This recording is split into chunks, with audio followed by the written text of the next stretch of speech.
Welcome back to the channel. Take a deep breath, relax, and enjoy today's English story. This episode is designed to help you improve your English naturally through listening, emotions, and real conversations, just like the Effortless English method. Today's story is about a tired young man who had almost given up on filmmaking, but suddenly finds new hope after seeing the unexpected success of Iron Lung, an independent horror movie that proves dreams can still come true. So put on your headphones, slow down for a moment, and let's begin. Aiden was sitting alone in his small apartment when he saw the news on his phone. At first, he thought it was fake. Markiplier's horror movie made $51 million? He read the headline again while rain quietly hit the window beside him. Outside, the city was loud and busy like always, but somehow his room felt strangely calm in that moment. Aiden used to spend every evening making short videos online. Back in college, he would stay awake until 2 or 3 in the morning editing tiny horror clips with cheap sound effects and dramatic music. Honestly, those nights used to make him feel alive. But life changed. After graduation, bills started showing up. Rent, food, family pressure. Slowly, little by little, he gave up on filmmaking. These days, he worked at a small electronics store downtown. Every morning, he would unlock the front door, turn on the lights, and greet customers with the same tired smile. It wasn't terrible. But it also wasn't his dream. That rainy night, he leaned closer to the screen and started reading the article carefully. The movie was called Iron Lung.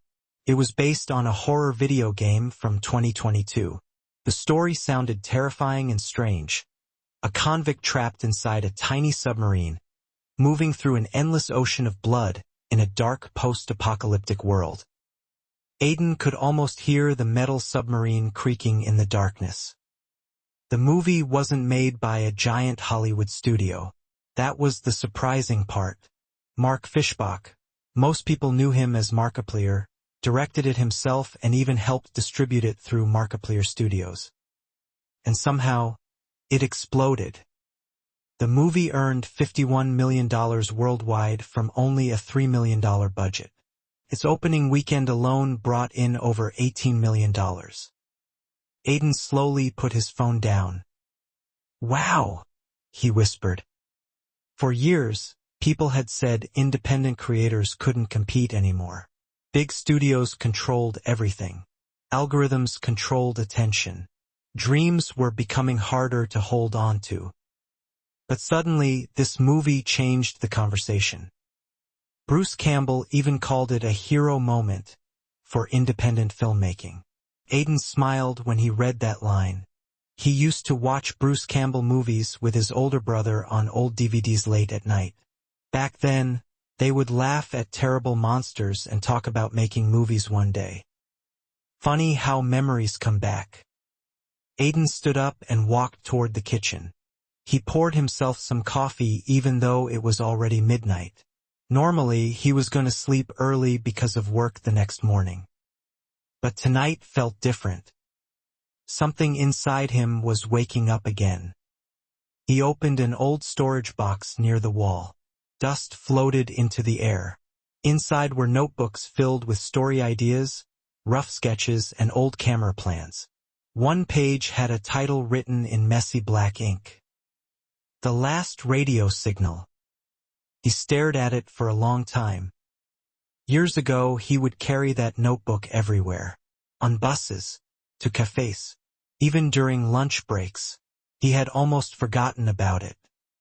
Almost. The rain outside became heavier now. Cars moved slowly through the wet streets below, their lights reflecting like broken colors on the pavement. Aiden sat on the floor with the notebook in his hands. Maybe nothing was going to happen immediately. Maybe he wasn't suddenly going to become a famous filmmaker overnight. But honestly, that didn't matter anymore. For the first time in years, he felt excited again. Not because of money, not because of fame, because possibility had returned. Somewhere out there, another creator had taken a crazy idea, built it with passion, and proved the world wrong. And now Aiden couldn't stop thinking about his own unfinished stories. After a while, he turned on his old laptop.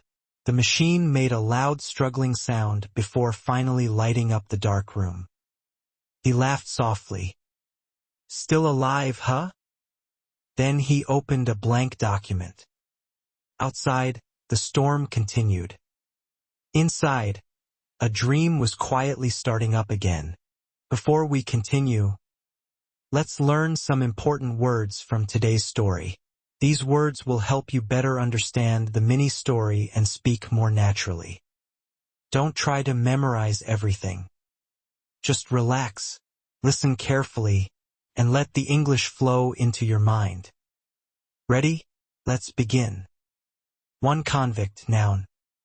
Meaning: a person sent to prison because of a crime. Example: the convict traveled alone inside the submarine. 2. Submarine, noun. Meaning: a vehicle that moves underwater. Example: the submarine moved slowly through the blood-red sea. 3. Post-apocalyptic, adjective. Meaning: a world after a huge disaster. Example: the movie takes place in a post-apocalyptic world. 4. Distribute, verb. Meaning: to release or share something with people. Example: Markiplier helped distribute the movie himself. 5. Algorithm, noun. Meaning: a computer system that controls what people see online. Example: algorithms often decide which videos become popular. 6. Give up, phrasal verb. Meaning: to stop trying. Example: Aiden almost gave up on filmmaking. 7. Hold onto, phrasal verb. Meaning: to keep something important emotionally. Example: he tried to hold onto his dream for many years. 8. Wake-up call, idiom. Meaning: something that suddenly makes you realize an important truth. Example: the movie's success became a wake-up call for Aiden. And now, let's continue with our mini-story. Listen carefully, answer the questions in your mind, and speak with me out loud if you can. Don't worry about grammar rules. Just relax, listen, and let English enter your mind naturally. Ready? Let's begin. Was Aiden sitting in a crowded cafe when he saw the news? No, alone. No, he was sitting alone in his small apartment while rain hit the windows outside. Did the news shock him? Completely shocked. Yes, he couldn't believe that an independent horror movie had earned $51 million. What was the movie called? Iron Lung. The movie was called Iron Lung, and it was based on a horror video game. Scary game? Very scary. Yeah, the story was dark and terrifying. A convict trapped inside a submarine in an ocean of blood. Did Aiden used to make videos? All the time. Yes, he used to spend his evenings creating short horror videos when he was younger. Late at night? Very late. Sometimes he would stay awake until 2 or 3 in the morning editing videos and adding sound effects. Why did he stop? Real life. After graduation, bills, work, and pressure slowly pushed his dream away. Did he hate his job? Not exactly. No, he didn't hate it, but deep inside he knew something was missing. What would he do every morning at the electronics store? Same routine. Every morning, he would unlock the store, turn on the lights, and greet customers with a tired smile. Then what happened? Something changed. Reading about Iron Lung became a wake-up call for him. Why was the movie special? Independent success. Because it wasn't made by a giant Hollywood studio. A creator built it with passion and hard work. Did that inspire Aiden? Deeply inspire him. Absolutely. It reminded him that dreams don't completely disappear. What did he find in the old storage box? Old notebooks. He found notebooks full of story ideas and unfinished plans from years ago. One important title? The Last Radio Signal. That title immediately brought back memories and emotions for him.